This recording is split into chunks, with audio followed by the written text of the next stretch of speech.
E aí a gente chega nos embaixadores, né? Assim, como que Aham. foi? É uma ONG, é uma instituição, o que que é? E como que foi concebido, assim? Foi por você e tem mais colegas, né? Que, É, que, que tiveram essa percepção, né? De é. mundo, vamos dizer assim. Foi em conjunto, na verdade, todos nós, fundadores e embaixadores da educação, a gente estudou a vida inteira em escolas públicas, e quando a gente estava no ensino médio, a gente participou de um projeto social, na época era um projeto Ah, social que o Sebrae criou com o governo de Minas, onde era a antiga FEBEM, que era o Plug Minas, e hum, eles construíram, era um projeto muito legal, que cada antigo pavilhão eles transformaram em um núcleo de formação diferente. Tinha jogos digitais, artes digitais, tinham valores, tinham vários projetos legais. E um desses núcleos virou uma escola de Sebrae de empreendedorismo. E aí a gente passou a estudar nessa escola.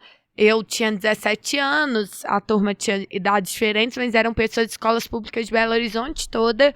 E eu estudava no contraturno escolar. Então, de manhã eu ia para a escola normal, de tarde eu ia para lá.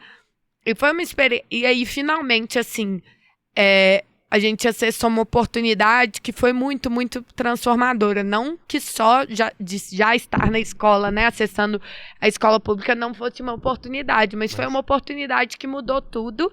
E aí, inspirados por essa experiência, a gente se formou.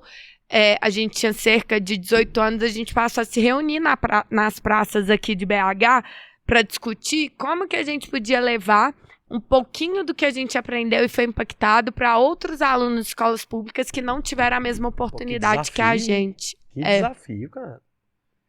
Que desafio. Foi. E aí vocês criaram isso, assim. Na verdade, começou como um coletivo informal, Uhum. porque um tanto de jovem, 18 anos, a gente tinha acabado de formar no ensino médio, todo mundo bolsista na faculdade, todo mundo trabalhava dia de semana. A gente não criou o Embaixadores da Educação, a nossa ONG, porque a gente virou e falou assim: nossa, estamos com muitos privilégios, muitos recursos e vamos ajudar Aham. quem precisa. A gente criou porque a gente tinha acabado e ainda estava vivendo essa realidade. Como é difícil para quem vem de escola pública acessar oportunidades, a gente estava, ao mesmo tempo, muito inspirado pela escola de Sebrae, que a gente teve a oportunidade de estudar nesse projeto social, mas, ao mesmo tempo, muito puto com a realidade das Uhum. escolas públicas. E a gente começou a se perguntar, em vez de só reclamar, o que a gente podia fazer na prática. Só que era um grupo, né, 10 jovens, 18 anos, a gente mal tinha dinheiro na época, a passagem aqui em BH era 1,85 para pegar a passagem de ônibus, era um esforço. A gente tinha que trabalhar, estudar durante a semana e manter bolsa, porque todo mundo era bolsista do Uhum. ProUni e tudo mais. Então a gente acordava, tipo, sábado, 6 da manhã, para se reunir na Praça da Liberdade, no Parque Mangabeiras, no Parque Municipal, em diversas praças de BH, e a gente inventava assim: o que a gente pode criar para multiplicar um pouco do que a gente aprendeu e melhorar a realidade das escolas públicas? Eu vou te fazer uma pergunta, sim. Pode ser uma coisa, talvez até um preconceito meu, tá? Mas eu acho que é o que vem na minha mente aqui agora. Vocês tinham esse projeto, essa ideia, esse ideal. E a gente tem um preconceito, talvez, Uhum. de tipo assim, poxa, como que eles vão conseguir trazer esse jovem que a gente imagina que muitos dos jovens que estão nessa situação também não quer saber de porra nenhuma.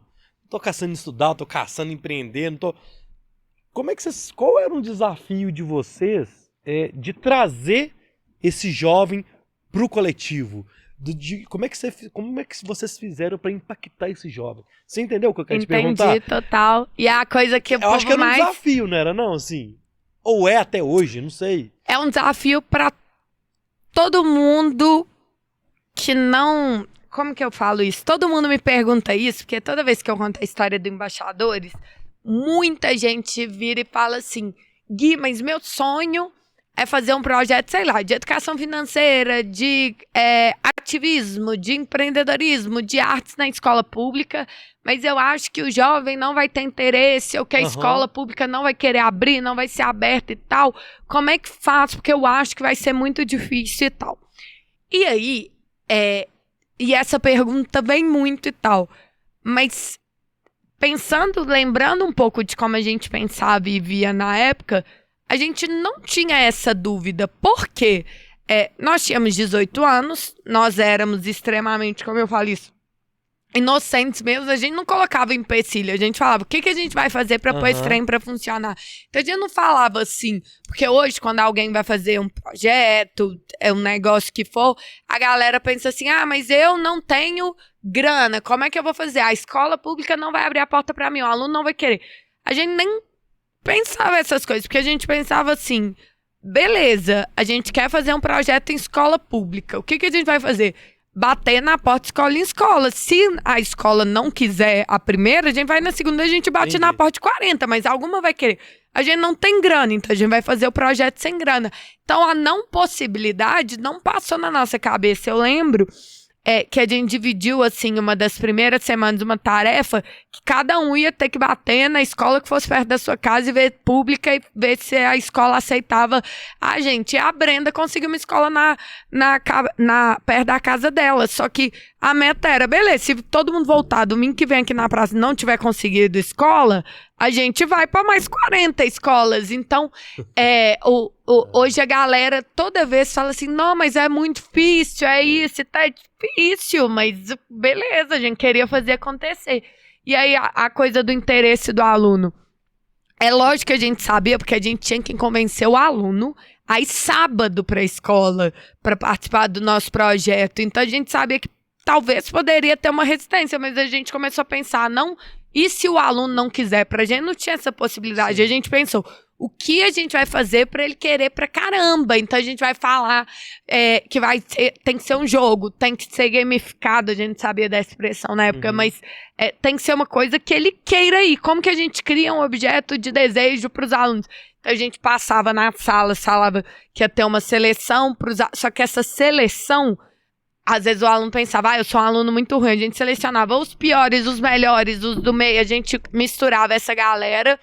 E aí a gente combinava com a diretora de chamar os alunos na sala de aula como se eles tivessem... É um dia que eles não sabiam que a gente estava lá rodado, sabe? Feito alguma coisa errada. Então a diretora aí falava, Luan, pra biblioteca. Ele já chegava lá quase chorando, morrendo de medo. E a gente, parabéns, essa é uma carta, você passou. Aí o aluno falava, é a primeira vez que eu não ganhei uma ocorrência. E levava já pra mãe. Né? Então a gente já pensava um jeito todo de envolver o aluno, sabe? Poxa, interessante.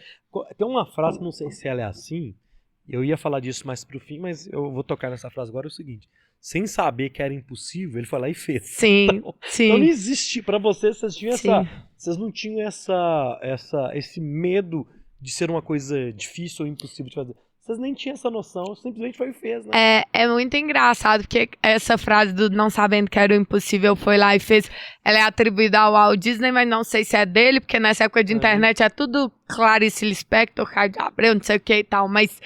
Carpinejar, tudo tudo, a gente não consegue mais saber de quem é a frase, mas pra gente faz muito sentido, porque até hoje, por exemplo, quando a gente vai fazer o Crio Impossível, que virou essa coisa gigante, que daqui a pouco...